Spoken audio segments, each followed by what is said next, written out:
Bonjour tout le monde, je suis ravie de vous retrouver. Alors qu'allons-nous explorer aujourd'hui? Eh bien nous allons explorer l'univers de ceux qu'on étiquette de casaniers.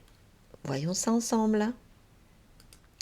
Donc en fait cette vidéo elle vise à mieux comprendre ceux que l'on catalogue, souvent avec une pointe de mépris, de casaniers.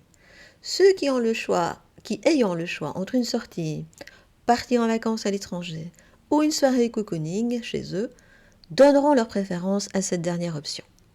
Bien sûr, ils vont accepter aussi certaines invitations pour leur plaisir et aussi pour faire plaisir aux gens qu'ils aiment. Parfois aussi pour se sentir dans la norme. Mais s'ils s'écoutaient vraiment, la tentation de rester chez eux avec un bon bouquin remporterait la palme d'or. Je ne parle pas non plus donc ici des personnes qui restent chez elles parce qu'elles y sont contraintes, soit pour des raisons financières ou des raisons de santé, mais qui, si elles en avaient les moyens ou si elles étaient en forme, iraient vers le monde extérieur en courant. Ce n'est pas non plus le sujet des personnes aigries par la vie et qui ressentent une certaine colère envers l'humanité. Ce n'est pas non plus une vidéo qui parle des personnes qui, de par un état dépressif, ont tendance à se replier chez elles. Tout cela constitue des thèmes intéressants qui mériteraient aussi une vidéo, mais ce n'est pas l'objet de cette vidéo-ci. Ce que j'ai abordé, donc, ce sont les besoins qu'ont certaines personnes qui, bien qu'étant actives, voire même hyperactives dans la société, et qui, bien qu'étant appréciées par les autres, ont un besoin absolu de se retrouver seuls pour recharger leur batterie dans le calme de leur univers. Alors, qui sont ces casaniers? Donc, de par leurs besoins, ils ont souvent choisi de vivre en solo et de ne pas avoir d'enfants. S'ils sont en couple, ils préféreront généralement l'option chacun chez soi, ou en tout cas se battront pour avoir leur dose de moment à eux, car il s'agit bien d'un besoin essentiel pour eux. Donc on dit qu'on a besoin d'air pour respirer.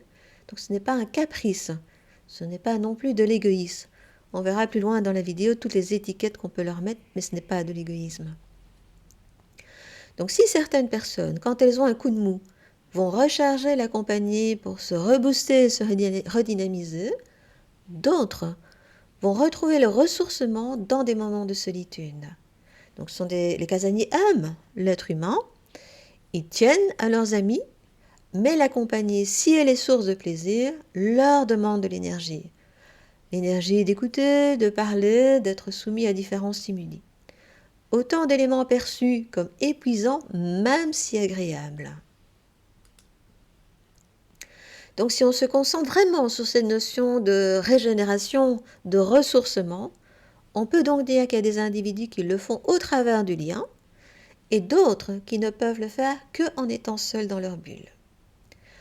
Alors, il semblerait par ailleurs que les femmes sont un peu plus douées pour vivre seules. Bon, à vérifier. Maintenant, on peut retrouver dans ces personnes qui aiment bien être chez elles des hauts potentiels, des personnes hypersensibles ou Asperger ou ayant des troubles du spectre autistique. Alors, ces traits de personnalité peuvent s'accentuer avec l'âge, mais soit que les casaniers, enfin, que ces personnes-là n'ont plus l'énergie de dire oui à toutes les sorties, ou elles n'ont plus envie de se suradapter pour paraître normales, soit ces personnes s'assument enfin comme elles sont, malgré une incompréhension récurrente de leur environnement. Alors le regard extérieur est souvent lourd à porter, donc on est dans une société quand même axée sur le faire, sur la performance, la productivité, une société où dire qu'on n'arrête pas de courir donne l'impression d'une vie riche et intense, ou ne pas avoir une minute à soi sonne comme étant glorieux, eh bien rester dans ces quatre murs est souvent mal perçu. La désapprobation ou au mieux, la perplexité est grande. Comme si les autres en faisaient une affaire personnelle, en considérant cette attitude comme un affront envers elles. Or, ce n'est pas contre l'autre, mais c'est un besoin personnel. J'insiste beaucoup sur ce point. Alors, les étiquettes, elles peuvent être légion. On peut traiter les casaniers d'égoïstes, d'asociaux, de paresseux, de gens peu curieux qui ne connaissent rien à la vie, d'intellos, d'individualistes, de gens qui finiront seuls, comme si le fait d'avoir un couple ou d'avoir des enfants était une sécurité pour l'avenir. On peut très bien se retrouver seul même si on est en couple et avec des enfants. On peut aussi les considérer parfois comme des personnes désœuvrées et pathétiques, quand ce ne sont pas des remarques du style « mais enfin, sors, vis un peu ». Sauf que tout le monde n'a pas la même définition de vivre. Autant d'éléments qui font que souvent, pour éviter ces sarcasmes, trouver des excuses apparaît comme étant plus facile. Donc on dirait que c'est à cause du boulot qu'on refuse une sortie ou parce qu'on n'est pas bien, qu'on est malade. Donc c'est plus facile que de dire ouais, j'ai besoin de rester chez moi un petit peu. Alors que les casaniers donnent souvent beaucoup de mains quand ils sont dans leur boulot ou en mode social. Et que c'est justement pour cela qu'ils ont besoin de se retrouver dans leur bulle après. C'est elles qui vont leur donner de nouveau de l'énergie et leur permettre de mieux redonner ensuite. Leurs relations sociales, à défaut d'être multiples, sont souvent enrichissantes et aimantes. Les casaniers ont souvent un univers intérieur très riche et un imaginaire débordant. D'ailleurs, s'ils sont écrivains ou artistes, on leur pardonnera plus facilement leur repli, car ils produisent quand même quelque chose. Leur œuvre permet alors de faire passer ces moments de réclusion en leur donnant un statut un peu plus prestigieux. Ils sont souvent férus de lecture et de documentaires, ils font dans leur tête bien des voyages. De nombreux objets relatent au sein de leur habitation leur histoire, leur univers, leur personnalité. Donc leur univers est un peu comme une seconde peau qui les enveloppe et leur assure un certain bien-être. Alors que cherchent-ils en restant chez eux? Plusieurs raisons peuvent exister.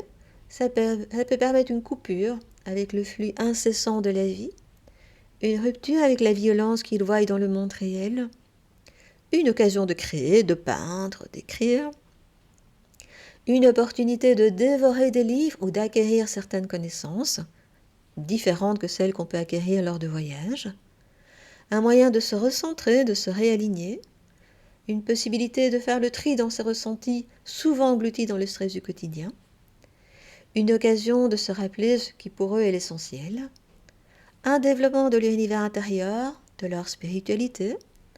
Ça permet de ralentir le rythme, ça permet aussi de réfléchir,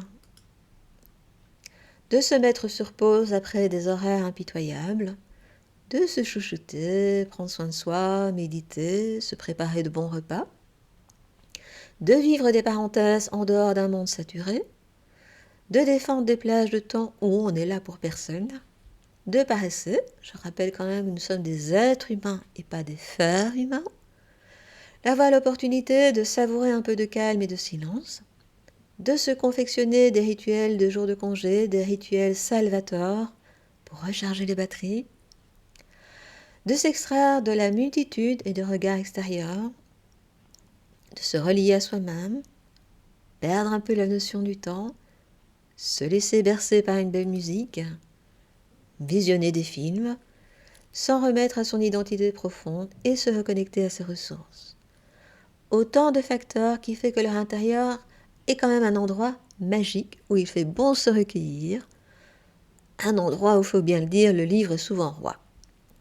Sans ces moments de couture, ils se sentent perdus. Donc renier leur besoin de solitude ne ferait que conduire à une détresse et à un épuisement incommensurable. Donc les plus grandes fêtes, les plus beaux voyages, rien de tout cela ne pourrait rivaliser avec l'envie d'être quelques jours dans leur bulle. En bref, que vous soyez casanier ou non, l'essentiel sera toujours de respecter votre nature profonde. Il faut de tout pour faire un monde, et c'est ce qui en fait sa richesse et sa complexité. Alors bien sûr, le regard est plus difficile à vivre lorsqu'on est étiqueté de casanier, c'est faire preuve de singularité, de défection par rapport à la société. Et pourtant, il est tellement essentiel de ne pas s'empêcher de vivre notre essence profonde, que l'on soit casanier ou non. Évidemment, vivre en société implique des concessions, et les casaniers en font bien volontiers, car leur cœur est souvent grand. Mais pour que ce cœur puisse continuer à donner, ils ont aussi besoin de moments seuls. Donc étouffer leurs besoins constituerait pour eux une véritable violence. Donc on a chacun sa façon de prendre le temps de vivre. Et d'ailleurs, beaucoup oublient de prendre le temps de vivre. et bien les casaniers, quelque part à leur manière, s'en donnent le temps. Alors, peu importe votre tendance, l'essentiel est de faire en sorte que votre flamme de vie intérieure reste toujours allumée. Sur ce, je vous souhaite d'être en paix avec qui vous êtes et qui vous voulez être. Et bien sûr, quant à nous, on se retrouve bientôt pour d'autres thèmes. D'ici là, je vous souhaite plein de moments chaleureux, intenses à votre manière et plein d'amour.